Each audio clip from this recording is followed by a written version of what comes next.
I'm glad you're joining us on Radio Free Georgia's In Tune to Nature program. I'm host Carrie Freeman, coming to you from Atlanta in November of 2021. Today, we're going to be talking about how we can help migrating flocks of birds, especially in fall and spring, by reducing the light pollution emanating from our homes and offices at night and bird proofing our glass windows. And we discuss why that is so important to bird species survival and thus needs to be a collective habit across all cities. Our radio guest is Julia Wang, part of a collaborative of scientists who run a project called Birdcast that gives us maps and precision tools to successfully go lights out when birds are migrating in North America to prevent mortality events. Let me tell you about the organization and my guest. Birdcast is a consortium of interdisciplinary researchers, primarily from the Cornell University Lab of Ornithology, Colorado State University, and University of Massachusetts at Amherst, with a growing list of collaborators, supporters, and partners. Birdcast proposed to provide real-time predictions of bird migrations, when they migrate, where they migrate, and how far they will be flying. The project provides novel web-based data visualizations for communicating the bird migration predictions generated by Birdcast to the general public. And their website is birdcast.info, and that's birdcast.info. You can see the maps there. Beginning in 2018, after many years of research and developments in machine learning, cloud-based computing, and big data analytics, the Birdcast site began to feature migration forecasts that predicted how many birds would be aloft over the continental US and live migration maps that reported how many birds actually took flight. These bird migration maps represented a culmination of a 20-year-long vision of Birdcast. So too, the beginnings of new inspiration for the next generation of bird migration research, outreach, and education. Julia Wang is a Birdcast project leader whose primary focus is on developing and coordinating lights out campaigns with conservation partners and local stakeholders to facilitate widespread public and governmental adoption of conservation practices. These campaigns integrate Birdcast research to better target which nights migratory birds are most at risk from harmful effects of artificial night lighting, as well as to quantify intervention effects. Julia completed her bachelor's in government at Cornell University and is particularly interested in the application of research to solving real-world problems and in behavioral change on both the individual and systemic level. Welcome, Julia. Hi, thanks for having me on, Carrie, and thanks for that wonderful introduction. Sure. Well, Julia, I want to say that I just recently got the play on words with the name of your organization. Is Birdcast like a weather forecast, but forecasting birds? Like, I don't know why, like it made no sense to me why it was called Birdcast, but I guess I'm a little slow on the uptake. But I was like, now I get it. They're forecasting birds, and that's a great name. Oh, no, yes. Don't worry. It took me a couple of weeks as well, even working. Thank you for saying that. Thank you. Okay, well, some people might think, oh, well, that's just interesting biological science that researchers can predict and track bird migrations, okay, at Birdcast. But how is it also a wildlife conservation effort? That's a great question. And the answer starts with the idea that migration is a particularly vulnerable time for birds. Mortality is somewhere around 6 times higher during migration, and mortality during migration seasons can have a really important impact on both short-term population dynamics as well as the long-term survival of species. So it's a period we're particularly interested in knowing about, so we have better avenues to protect birds during those periods. Yeah. So studying, predicting, tracking bird migration at Birdcast lets us have a more specific understanding of not only what threats which birds are facing when, but also allows us to work to implement dynamic solutions to those threats. If we know where birds are, we know where and when to focus our efforts to protect them. For example, we know if we can track migration, that knowledge of where birds are moving can help us inform sighting of wind turbines or when to turn off lights if lights impact collisions, which, as we'll discuss later, they unfortunately do. Now, oh, you mentioned wind turbines. Like, is there some communication that you would give to like somebody running like a wind farm that there's birds migrating through and they should either stop the turbines or light them up so that they can be avoided? Or or not light them up? I don't know. I just, since you mentioned wind turbines, I was just curious. I would lean towards not lighting them up. Not lighting them up. Okay. The effort really at this point is trying to, as we add more wind turbines around this country, site them in locations that will be less adverse to birds. So we work with people to inform that sort of siting and reduce. Okay, because if you keep track of the path that birds take, or the maybe even the elevation that they're at, that can help decide which sites are more would be more problematic. Precisely, yeah. So there's a lot of different applications towards conservation, and those are a couple that we're currently interested. And there's also been a good deal of discussion around bird migration in terms of reducing airplane bird collisions. So that's also a airplanes. Yeah, because I was gonna, this answers some of the question that I have. What are some of the reasons that birds die in migration, like especially if they're human caused reasons? So we mentioned airplanes and we mentioned wind turbines. Yeah, those are actually, although I feel like they're flashy and they get a good deal of press, unfortunately, there are even bigger reasons, human caused reasons for bird loss. The biggest one, of course, is habitat loss. The next, I believe, by mortality is free roaming cats. And after that is collisions with human structures, including buildings, but not limited to them. Also including telecommunication towers, excuse. Okay, right. Like we see them a lot around, like for cell phone towers and things like that. Yeah, and a couple of other human structures. But our primary focus in lighting at the moment is mostly buildings that individual people can have an impact on, like office building and residences and stuff like that. But collisions with human structures overall, huge threat to birds. And are bird populations decreasing? Like, I know we're living through a mass extinction era globally, but are there, I imagine there's problems with, birds that migrate through, but I was wondering, like, how big of an issue is this that should we be actively trying to save them? Not just because we want to, prevent suffering and death, but even for ecological reasons. Yeah, there's absolutely ecological reasons. So we actually released a study semi-recently in the last few years to quantify that, and unfortunately found that since 1970, North American bird populations, have dropped nearly 30%, which amounts to about 3 billion birds gone, all in less than a single human lifetime. So migratory birds account for about 2.5 billion of those losses. We've lost orioles, meadowlarks, warblers, countless others. It's unfortunately a pretty critical situation.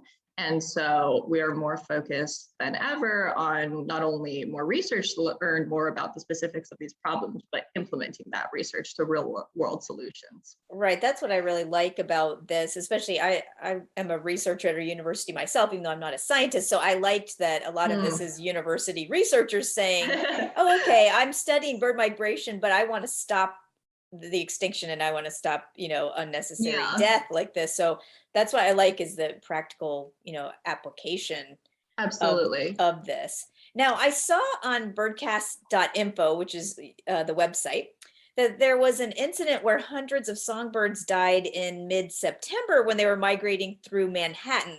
What happened there and why did it happen? Gotcha. That was a mass collision mortality event. And unfortunately, those happen a reasonable amount. It's certainly not the first time that it's happened, and I'm sure that it won't be the last. But essentially, migrating birds navigate using natural light and magnetism and a variety of things. And before I get into that, to clarify, because I feel like a lot of people don't actually know this, about 80% of North American migrants actually migrate at night. Because it's easier to keep body temperature sort of stable. There's less predators for a variety of reasons, but the majority of them are moving at night. And when they encounter light pollution, that sort of throws off their ability to navigate to a certain degree. It confuses them and they're sort of drawn towards the light, typically towards urban centers that are emitting a great deal of light pollution. And when they're drawn towards those centers, they end up being drawn to all the hazards that are also in urban centers, including bird building collisions. And so Right. what happened in New York City is that there was intense urban light pollution and an abundance of tall buildings, together with poor flying conditions. I think there was a frontal boundary that night associated with strong storms and poor visibility. Oh. And all of that happened on a night where there was very intense and low altitude migration, and hundreds and hundreds of birds collided and unfortunately died that night, striking those tall buildings. We've also seen mass mortality events in recent years in Philadelphia, in Texas, in Galveston, and all across the country, really. So it's something that we continue to be concerned about. And that's why we talk about light pollution a great deal and going lights out wherever possible. Yeah. Now, so speaking of that, what can we do to help aid migrating birds to prevent deadly collisions? Absolutely. So we recommend turning off or dimming as much as possible non-essential lighting during migration season. And we recommend doing that at night from around 11 p.m. to 6 a.m. And we provide tools to allow people to have a better understanding of when migration season is happening. Obviously, it's a bit different across the country at various times. Spring and fall migration each stretch for several months, but there's particular periods where it sort of peaks and the majority of birds are passing through in perhaps a few weeks or a shorter period. So we provide tools to inform people when that's happening, when migration is going on, and ask them to turn off non-essential lights during migration seasons. Unfortunately, both indoor and outdoor lighting can affect bird building collisions. So we just ask that you do things like draw blinds, set lights on timers, like add shields to lighting or turn it downwards, those sorts of things. There are more specific guidelines on our website, birdcast.info. If you head on over to Science to Action and Lights Out, there's like a full list of guidelines. But the general idea is reducing as much light pollution as possible, especially during migration season. So we like that would mean if a person in their apartment or their house would like as it gets especially in spring or fall, as it gets to be towards like after 10 o'clock or approaching 11 o'clock, start turning like making sure your blinds are closed, turning off the lights or having them really soft in your Yeah, house and not really bright lighting that's like lighting up the whole room. absolutely. And Yeah. then people probably keep their porch lights on maybe all night sometimes, Yeah, I and would recommend downshielding porch lighting, or if you have sort of lighting that you use for security purposes on your home, perhaps setting that on a motion sensor or a timer, that sort of thing, just to reduce the overall light pollution. In addition, like I would recommend for sort of tall commercial buildings, turning off or dimming interior home lighting, reducing any sort of lighting near landscape lighting, I guess. Whenever oh, there are right. sort of trees in proximity to glass, it worsens the problem since the birds can't see the glass, they see the reflection of the tree and they smash into the atriums.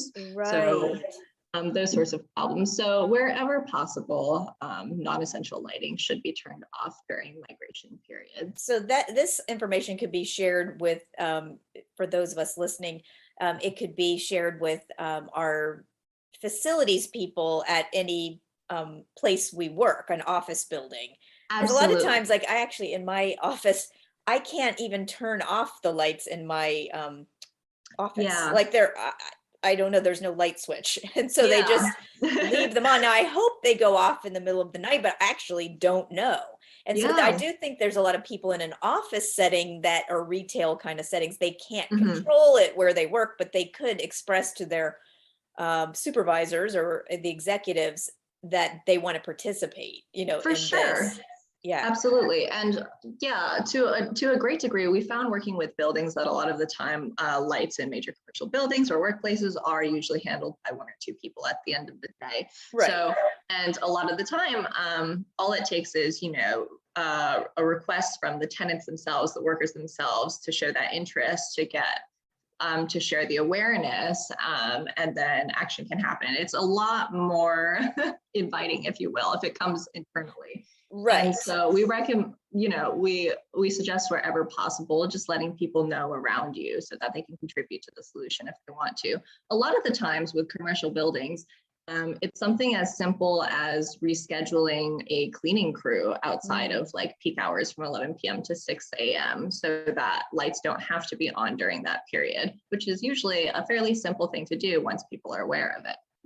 And I like your idea that you mentioned for security about the motion lighting, because I think that's why a lot of office buildings or even homes have lighting on all the time, is they are trying to have it to keep anybody from breaking in. But if you Yeah, but it doesn't have to be lit up all the time. And if someone's walking by or even yeah, inside, it would trigger those kinds of things. And that would also reduce electricity use and, absolutely. Save greenhouse gas everybody a emissions. So it's bundle of like actually, money. yeah, Oh, like yeah. seems like a win-win.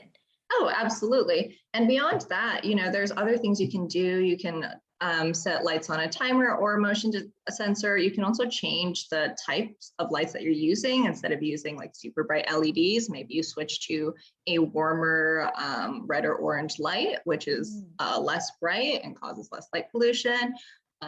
Maybe you just downshield your security lighting. And so there are multiple ways to tackle the problem and multiple ways in which people contribute to the solution. If you're just joining us on Radio Free Georgia, this is In Tune to Nature, and I'm host Carrie Freeman, talking with Julia Wang, project leader at Birdcast, about ways we can save the lives of migrating flocks of birds to prevent deadly collisions, such as by turning off non-essential lights at night. Their bird migration website with all the cool maps is at birdcast.info.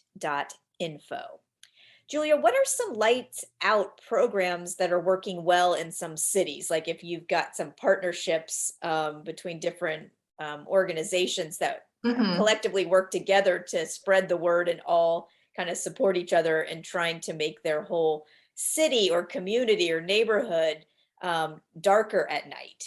Absolutely. So there are, I believe, over 20 Lights Out programs across the US. And then FLAP Canada, the Fatal Light Awareness Program, was, I believe, the originator of all of them back in the early 90s or so.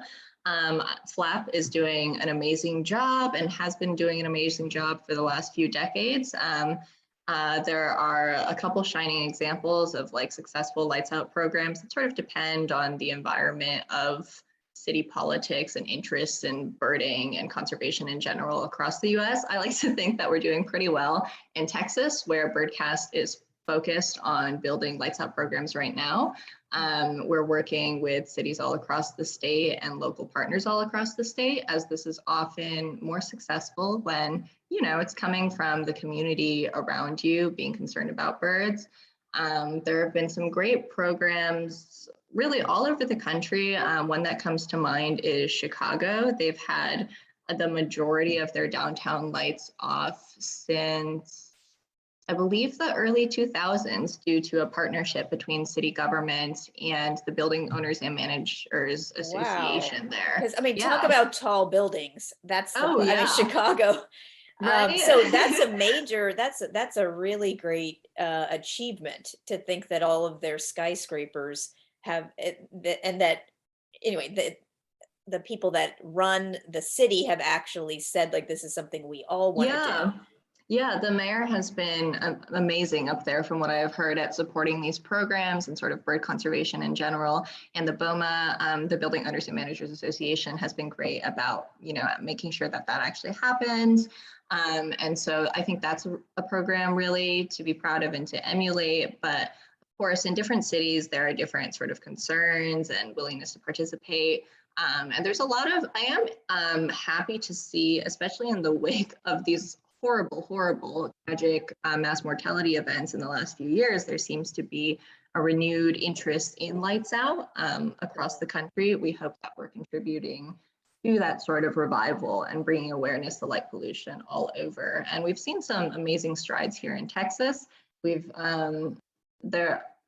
I believe there's around 7 cities in Texas that have issued proclamations from the mayor's offices that set a predetermined set of dates each migration season as lights out nights. So they'll proclaim in the spring or the fall for like a peak period that Birdcast is particularly concerned about, and ask their downtown buildings to turn off their lights, and anyone else who's able to participate to turn off their lights during that period. This last year, I believe in Texas, Dripping Springs and Travis County both made those resolutions permanent ones and for the full migration season. So we're really excited to see that, and we hope to see more of that.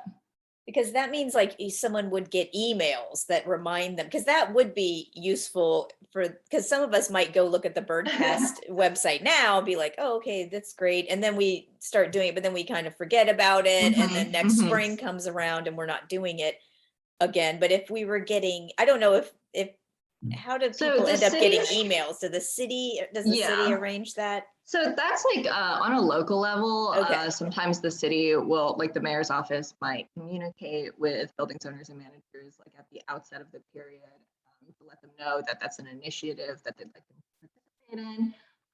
As far as like email alerts go, we at Birdcast actually have a new alert function that we're betaing, and in addition to our maps. So if you go to, let me find the address because I actually don't have it memorized. Our migration tools page on Birdcast, you can see the third section is our local bird migration alerts. And so you can enter your city, any city in the continental US, to determine what migration looks like in your area tonight, tomorrow night, and the night after that. And so currently our email alerts are only within Texas, as that's where we're focusing our efforts, but you do have the ability to sign up from most cities in Texas to receive high alerts directly to your inbox. In the future, we'll likely expand that capability. Yeah, I hope so. Yeah, I hope it gets expanded to Atlanta and really all the different cities, because that would, especially if it came anyway, a text alert on people's phones, it would just kind of just straight to them all to pay more attention to it. Well, absolutely. Julia, for listeners who are interested in helping migrating bird flocks or helping the Birdcast project, what would you recommend for them to kind of get involved beyond just doing things around their own home by turning the lights off? Well, I would say that one of the number one ways that people can help birds is spreading awareness of the threats and the solutions. Now that you as a listener know that light pollution is an issue for birds and that you can mitigate that threat by just reducing light pollution at night, whether at home or at work, I would urge people to share that information with their friends, their families, and their neighbors, the buildings that they work at, and the cities they live in, wherever possible. And I would additionally say that if listeners are interested in getting involved beyond that, they can participate in citizen science with eBird, which is another project of the Cornell Lab of Ornithology, where you can contribute bird sightings so that we have a better understanding of bird migration, bird populations, et cetera, and can continue tackling these problems. Does eBird have its own website? That would be ebird.org. ebird.org. ebird.org. Okay. That's awesome. And yeah, I really appreciate everything that you're doing. That's the end of our show, but I want to thank you, Julia Wang, for being with us on Radio Free Georgia's In Tune to Nature program. And thanks for the work you do at Birdcast to help us coexist with animals in nature so our lifestyles don't accidentally end their lives. Thank you so much for having me. Yeah, take care. And to our listeners, thank you for tuning in to In Tune to Nature, broadcasting every Wednesday at 6:30 p.m. Eastern Time, online at wrfg.org and on Atlanta radio station 89.3 FM. We post action items, news, and podcasts on the show's website, facebook.com/intune-to-nature. The views and opinions expressed on this show do not necessarily reflect those of WRFG, its board staff, or volunteers. I'm one of those volunteers. I'm host Carrie Freeman, asking you to please support independent, non-commercial media like Radio Free Georgia. And remember to take care of yourself and others, including other species, especially migrating birds. Thank you for listening. Cheers.